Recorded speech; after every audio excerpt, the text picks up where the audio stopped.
There are moments where you can explain everything that's happening, but you can't feel it. You can describe the situation, break it down, understand it logically, even respond to it in the moment.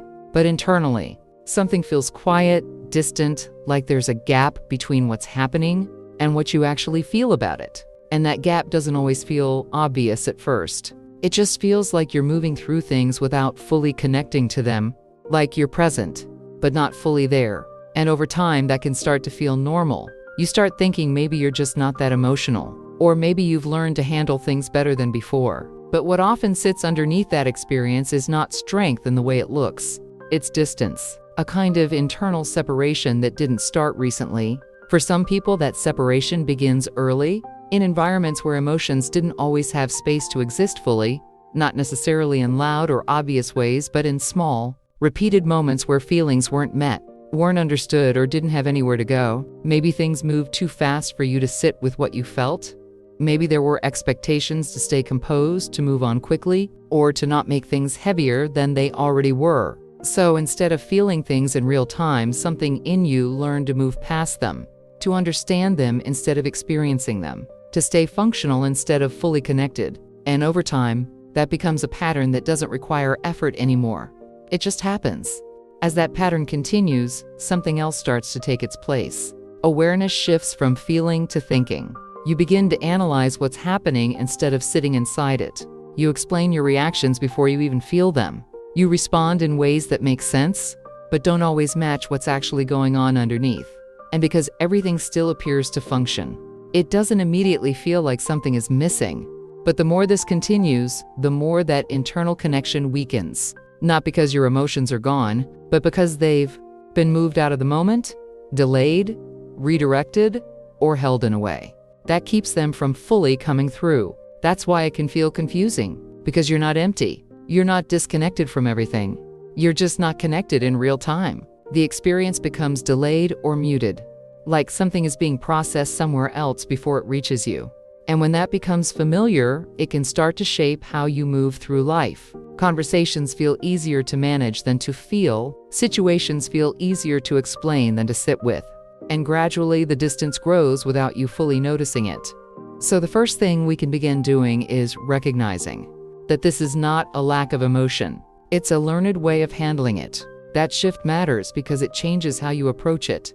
Instead of trying to feel more, you start by noticing where you might be stepping out of the experience. In small moments, you can pause and bring your attention back inward. Not to force a feeling, but to notice what is actually there, even if it's subtle. Maybe it's tension, maybe it's restlessness, maybe it's nothing clear at all. The goal is not to create something, it's to start reconnecting to what's already present.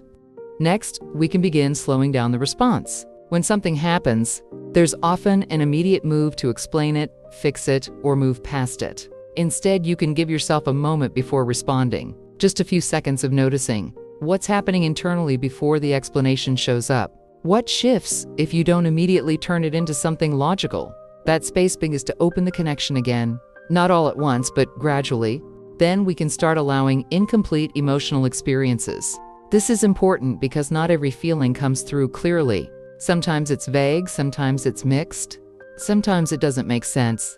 And the habit is to dismiss it or move past it. But instead, you can let it exist without needing to define it. You can sit with something without turning it into a clear answer. That alone begins to rebuild the connection, because you're no longer requiring your emotions to be structured before you acknowledge them. After that, we can begin responding to what we notice, even in small ways. If something feels off, instead of ignoring it, you acknowledge it. If something feels heavy, instead of pushing through it, you adjust your pace. These are small responses, but they send a different message internally. They say that what you feel matters, even if it's not fully clear yet. And over time, those responses build trust again between you and your own internal experience. Another step is allowing expression without preparation. A lot of the disconnection comes from needing to understand something before expressing it. So instead of waiting until everything makes sense, you can allow yourself to say, I don't fully know what this is, but something feels off. That kind of expression doesn't require clarity, it just requires honesty. And that honesty starts to close the gap that was created over time. As this process continues, something starts to shift. Not all at once, not in a dramatic way, but gradually. You begin to notice more in the moment. Reactions feel less delayed. There's less distance between what happens and what you feel about it. And even when things are unclear, they feel closer, more accessible. That's the reconnection happening. And it's important to understand that this is not about becoming more emotional. It's about becoming more connected. There's a difference. You're not trying to feel everything all at once. You're allowing yourself to feel what's already there without stepping away from it. That's what changes the experience. Because being cut off from your emotions is not a permanent state. It's a pattern. And patterns can shift, not by forcing change, but by changing how you relate to the moments where disconnection happens, by noticing them, pausing in them, and allowing something different to happen in those small spaces. And over time, those small shifts begin to add up. The distance gets shorter, the connection gets stronger, and what once felt muted or delayed begins to feel more immediate, more present, more yours. Because those emotions were never gone, they were just waiting for space.